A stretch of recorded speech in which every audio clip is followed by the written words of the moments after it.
Welcome to ISE's Equity Index Weekly Outlook, a weekly outlook on ISE and other industry indexes, hosted by Patrick Seresna, a derivative market specialist and investment manager with extensive expertise in options and the broader derivative markets.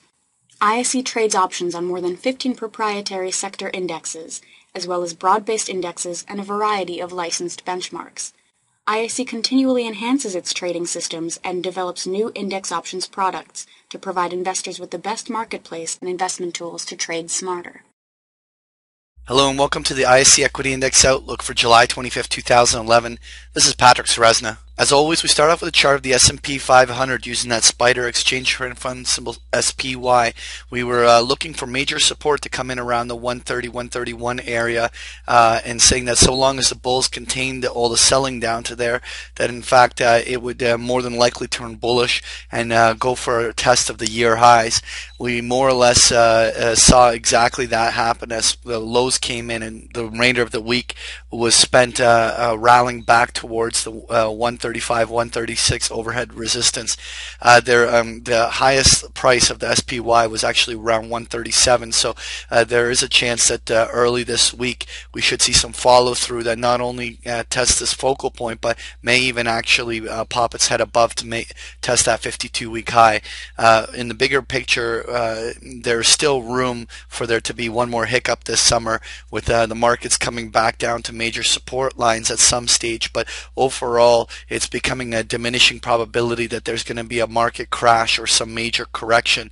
It appears that this entire correction has been more of a sideways event rather than a downwards one, which means that as soon as this summer consolidation is over, the S&P 500 should become relatively bullish going into the second half of the year. Next here, I want to take a look at the ISE US Regional Banks Index, which is the symbol JLO, and we had a very temporary breakdown below our support line at the 2250 area, and the market almost immediately popped it right back above. We still have a distinct downtrend in place, but if this attempted breakdown and subsequent reversal was just a fake out, if we have any rallies back towards the $24 area on the upside, we may have actually been seeing a bottoming formation occurring in this consolidation, and any subsequent breaks over the next month above the 24-24.50 area could actually turn the regional banks bullish. Next year, I want to take a look at the ISE Index, which is symbol SIN.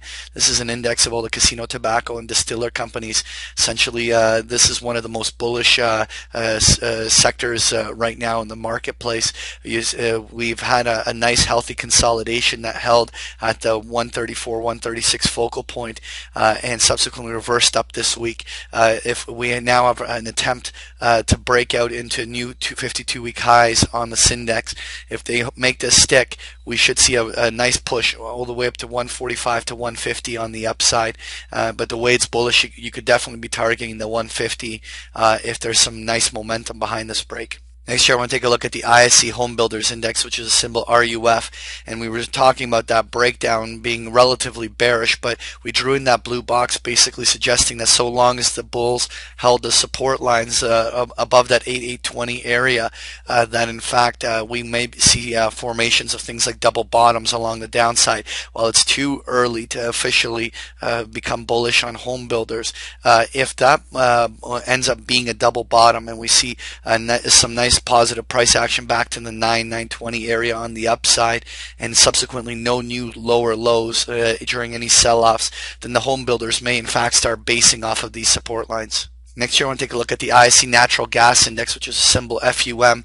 Had a very bullish reversal last week that continued to follow through all week. We're now going for a direct test of that 141, 143 area where the highs of the year occurred.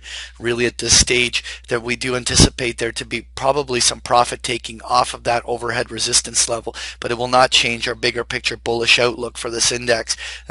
So long as all sell-offs off these levels are contained to just 5 points or so on the downside, it will all reverse bullishly and cause a breakout to 150, even 160 on the upside over the next month or two. Finally, I want to take a look at the ISE Mini FTSE 100 Index, which is the symbol UKX.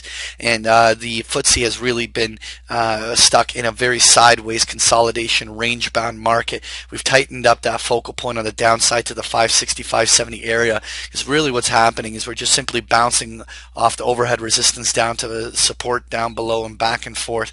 At some juncture, the FTSE may become relatively bullish and actually make an attempt to break out higher. But in order for us to see that scenario, we would have to see the whole global marketplace become relatively bullish. So we're watching that S&P 500, the DAX, and a whole series of other global indices to just see when and how the global markets shape up for a rally. And when they do, the FTSE should finally break this sideways range, and more than likely bullishly. That was your ISE Equity Index Outlook. Thank you for joining me. Participating in this week's session. Please join us again next week. For more information about Patrick Ceresna and to sign up for free index options trade alerts, visit www.optionsource.net. To learn more about ISE index options, visit us at www.ise.com/indexoptions.